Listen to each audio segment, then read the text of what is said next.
Billy Liar by Keith Waterhouse, Chapter 4.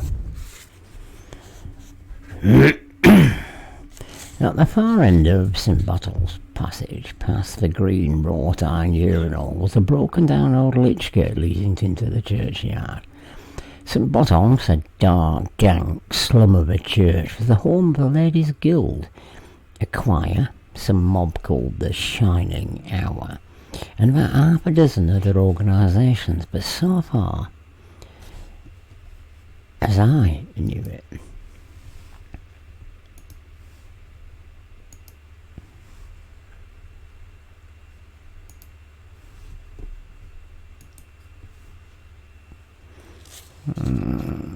had no actual congregation except Shadrach, who went there sometimes looking for trade. The churchyard itself had a long ago closed for business, and most of the people in it had been carried away by the Black Death. It had a wayside pulpit whose message this week was, "It's better to cry over spilt milk than try to put it back in the bottle." A saw that did not strike for me as one being particularly smart. I reached the lich gate at 1 o'clock straight after work. The witch was fond of the churchyard as a rendezvous. We had first met at St. Bottle's Youth Club, and she was a great one for sentimental associations. She was also very fond of the statues of little angels around the graves, which she thought beautiful. She shared with Shadrach a liking for sloppy bits of verse over the more modern headstones. I would have liked to have seen her as a Stradholton Spurs woman's undertaker. I sat down on the cracked stone bench inside the porch and collected at least some of my thoughts together. The first thing was to get the stack of creased calendars out from under my pullover. My stomach felt cramped and cold where they had been. I pulled the envelope of soggy paper gingerly out of my pocket. Then I bundled the whole lot together and shoved it under the porch seat where no one would ever look. That seemed to dispose of the calendars. I took out of my pocket the folded carbon copy of a letter I'd written to Shadrach on the firm's notepaper when I got back from the Kit Kat. Dear Mr. Shadrach, with regret I must ask you to accept my resignation from Shadrach and Duxbury's. You probably know that while enjoying my work with the firm exceedingly, I've always regarded it as a temporary career. I've now succeeded in obtaining a post with Mr. Danny Boone, the London comedian, and I do feel that it's more in line with my future ambitions. I realise you're entitled to 1 week's notice, but under the circumstances, I wonder if it would be possible to waive this formality. May I say how grateful I am for all the help you've given me during my stay with the firm. My best personal regards to yourself and Councillor Duxbury. I was rather pleased with the letter, especially the bit about being grateful for Shadrach's help, but still apprehensive about the interview it would be necessary to have with him when I finished with the witch. I speculated idly on what he was getting at by saying it was about time we had a little talk. I looked out at the church clock and thought, never mind, in 1 hour it'll all be over. I put the letter away again and began thinking about the witch. The slow and impotent anger brewing up as it always did whenever I dwelt on her for any length of time. The point about the witch was she was completely sexless. She was large, clean, and, as I knew to my cost, wholesome. I'd learned to dislike everything about her. I did not care to begin with for her face, the scrubbed honest look, as healthy as porridge. I disliked her impeccable shorthand, her senseless, sensible shoes, and a handbag crammed with oranges. The witch did nothing else but eat oranges. She had in fact been peeling a tangerine where I proposed to her during a youth club hike to Ilkley Moor. And her way of consummating the idea had been to pop a tangerine quarter in my mouth. She had not been very much amused when I said, "With this orange, everything red." What I most disliked her for were the sugar mouse kisses and the wrinkly nose endearments, which she seemed to think symbolised some grand passion. I'd already cursed her for calling me pet lamb by going, "Jesus H. Christ," explosively when she said it. The witch had said sententiously, "Thou shalt not take the name Lord of God in vain." I disliked her sententiousness too. Part of her booty, my raincoat pocket, was a dirty, crumbled bag of chocolates that had been there for months. I'd bought them and Stamp-handed over his white box of passion pills. You'll need snogging powder to go with them, he'd explained. I took the chocolates out and inspected them. There had been originally £1/4, but as one opportunity after another slipped by, I had started to eat the odd chocolate, and now there were only 3 left at the bottom of the bag, squashed and pale milky brown, where it had melted and reset. I put the paper bag on my knee, fumbling about in my side pocket. I found Stamp's little box. That too was squashed almost flat by now, and most of the pills had rolled out into their pocket. I took one out, a little black bead that looked inedible. I wondered again where Stamp had got them, and why he'd given them to me, and also whether I could be prosecuted for what I was doing. Fisher, pay attention to me. I fished around for the most presentable chocolate I could find, and I tried to break it in half. It would not break properly. The chocolate covering splintered like an eggshell. It was an orange cream. I stuck the round black bead into it and tried to press the chocolate whole again. The result was a filthy, squalid mess. I ate one of the remaining chocolates and then the second, leaving only the doctored orange cream in its grimy paper bag.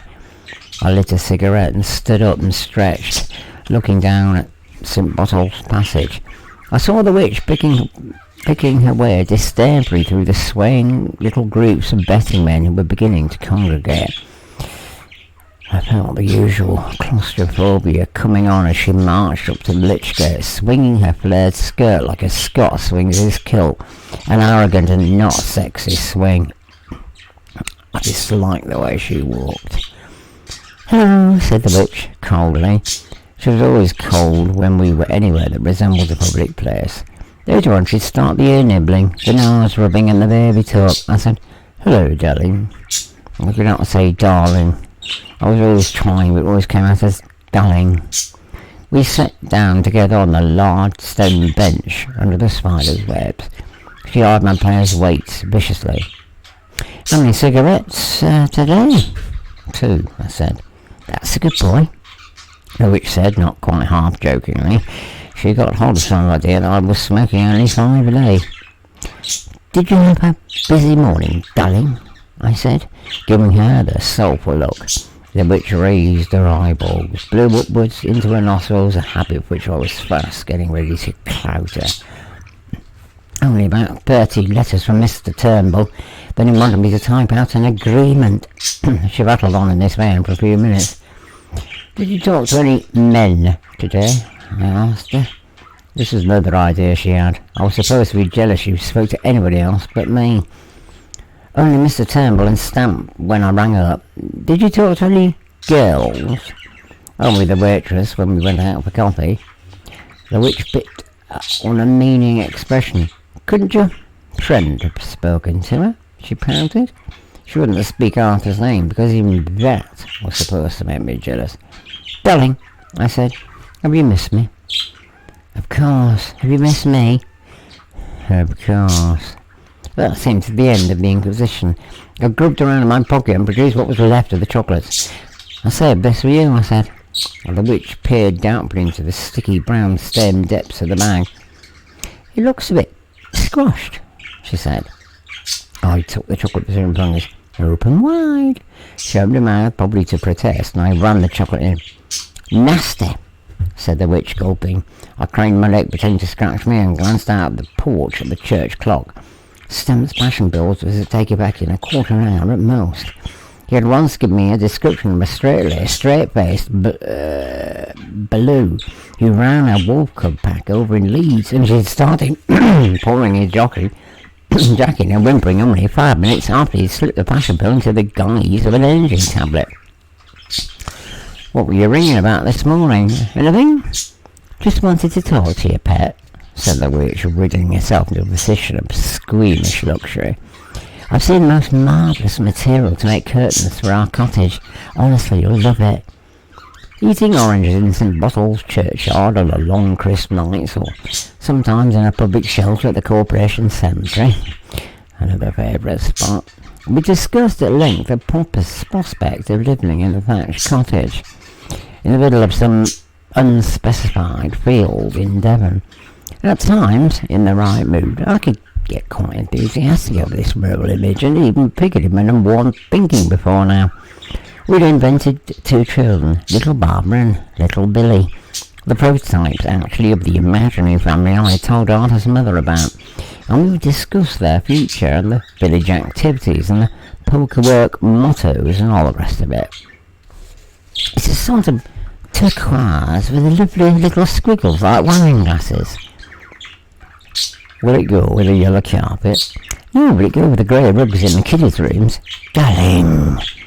The yellow carpet and the grey rugs we'd seen in the furniture shop on one of the interminable expeditions around Stradford, which sometimes dragged me on.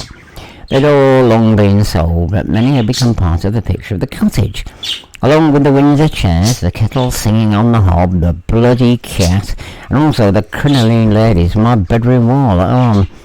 We continued on these lines for a few minutes until a reference to the wedding ceremony in some village church that would precede it all, the which stiffened. Have you got my engagement ring back yet? Not yet, crikey, I only took it in this morning. The witch had parted with it suspiciously and reluctantly, not really convinced it needed making this morning. I feel unclothed without it, she said. She could not bring herself to say naked yet. From her, unclothed sounded even more obscene. She demanded nakedness to be. The reference might be that her time was nearly up.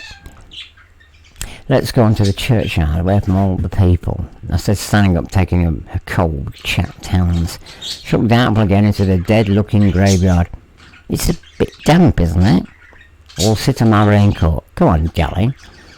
I almost dragging her to her feet. She got up half-heartedly. I put my arm around her awkwardly, and we walked up the broken tarmac-adam path that was split down the middle like the crust of a cottage loaf, round the back of the old church. Behind some ancient family vault was a black tree and a clump of burnt-looking, dirty old grass. Sometimes I could persuade the witch to sit down there when she was not inspecting the vault and reading out aloud. Samuel Vaughan of this town, 1784. Alpha, his wife, Emma. Also his son, Samuel, 1803. I threw my raincoat on the shoddy grass and sat down. The witch remained standing. I pulled her impatiently, almost forcibly, to her knees. By now, even on next time for difficult cases, Stampsville should be working. I stared at her gravely. I love you, darling, I said in the stilted way I couldn't help. Love you, said the witch, the stock response which she imagined the statement needed. Do you really? Truly? Of course I do. I'm looking forward to getting married. I think about it every minute of the day, she said. With the slightly way she talked, tempering her flat northern voice with a mean rounded vowel she picked up at Stradford College of Commerce. Darling, I said. I began stroking her hair, moving as quickly as possible down the side of her face and onto her shoulder. She started the nose-rubbing act, and I seized her roughly and began kissing her. My lips on hers. I decided I might as well try to get my tongue into her mouth, but she kept her lips hard and closed. She pulled her face away suddenly, so that my tongue slithered across her street, and I was licking it like a dog. It was not a very promising start. Don't ever fall in love with anybody else, I said in the grave, sad voice. Love you, pet, she said, leaning forward and nibbling my ear. I caught hold of her again and started fumbling as idly as I could manage it at the square buttons on her neat blue suit. The witch struggled free again. Let's talk about our cottage, pet, she said. I counted 7 to myself, seeing the red rash in front of my eyes. Obviously the pill was not working yet, or perhaps, in the witch's case, I should have given her 3 or 4. What about the cottage? I said in a dreamy voice, containing myself. About the garden. Tell me about the garden. We'll have a lovely garden, I said, conjuring up a garden without much trouble. We'll have rose trees and daffodils and a lovely lawn with a swing for little Billy and little Barbara to play on. We'll have meals down by the lily pond in summer. Do you think a lily pond is safe? The witch said, anxiously. What if the kiddies want to near and fell in? We'll build a wall around it. No, we won't. We'll have a pond at all. We'll have an old well. An old brick well would be draw water. We'll make it our wishing well. Do you know what I wish? The wish shook her head. She was sitting with her hands folded around her ankles like a child being told a bedtime story. Tell me what you'll wish for first, I said. Oh, I wish that we'll always be happy and always love each other. What will you wish? The witch said. I'm not telling you, I said. Why not, pet? You might be cross. Why would I be cross? Oh, I don't know. You might be think too well. Forward. I glanced at her face for reaction. There was no reaction. And in fact, when I looked at her again, she seemed to have lost interest in the wishing well. I tried the lip-biting trick combined with the heavy breathing. Barbara. I began making a couple of well-feigned false starts. Do you think it's wrong for people to have, feelings? The witch looked at me too directly for my liking. Not if they're genuinely in love with each other, she said. Like we are. Yes, she said, with less certainty. Would you think it wrong of me to have feelings?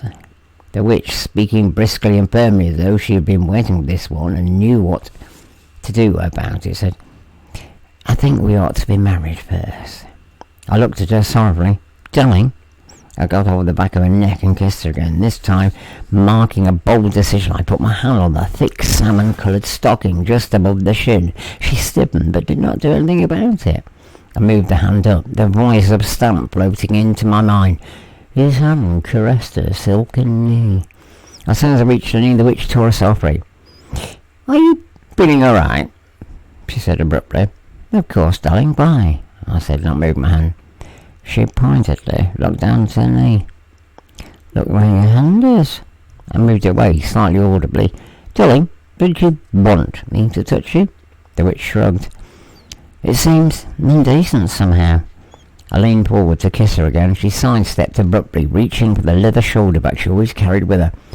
Would you like a energy tablet? I said. No, thank you. I'm going to have an orange. I saw the red rush again. I've had the old impotent rage. I jumped on feet. I'm going to have an orange.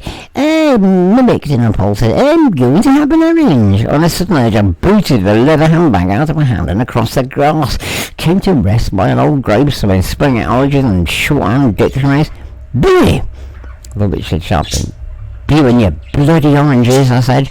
She sat there looking straight in front of her, obviously wondering whether it was going to be worth her while to start crying. I bent down and touched her hair. Sorry, darling, I said, on a shamefaced look, and slunk off after the handbag. I stayed collecting her oranges and things together, looking closely into her open handbag to see if there were any letters from men I might be able to use. There was nothing but a lipstick and a few coins. But on the grass close by are something small and gleaming. I recognised it as a miniature silver cross that the witch used to wear around her neck. Until a few months ago, she'd never been without it. Then she had revealed that it was a present from some cousin called Alec, who lived in Wakefield. Under the jealousy pact between us, I made her promise to give it back to him, and according to her, she had done so. I looked back sharply at the witch, but she was occupied dabbing her eyes with her handkerchief. I slipped the little silver cross quickly into my pocket, picked up her handbag and strolled back to where she was sitting. Sorry, darling, I said again. She reached up and squeezed my hand, sniffing deeply to prove she had finished crying. Let's go, she said. All right. We walked back along the crumbling church path through the lich gate and into St. Botolph's Passage. I was beginning to say, darling, I think you're feeling too deep down, but the witch was already resumed the formal attitude she assumed for public appearance. I'll let the matter drop. Are we going to look around the shops this afternoon? She said, as we paused at the corner of Market Street. My heart sank. On Saturdays, as well as taking her to the Roxy at night, I was expected to meet her 2 or 3 times during the day. At lunchtime, during the afternoon, and possibly before I went to the pub for my club turn in the evening. She always said it made her feel wanted, although she had little idea what I wanted her for. Today I was hoping to get out the afternoon session. I love to, and I've got to go and see Shadrach this afternoon, and I don't know what time I'll get through. Please? She would have said, pretty please, if she had the nerve. Alright, darling, about 4 o'clock. Only wait for me if I'm late. Alright, pet. Fingering her little silver cross in her raincoat pocket, I watched her down Market Street until her swinging skirt was out of sight.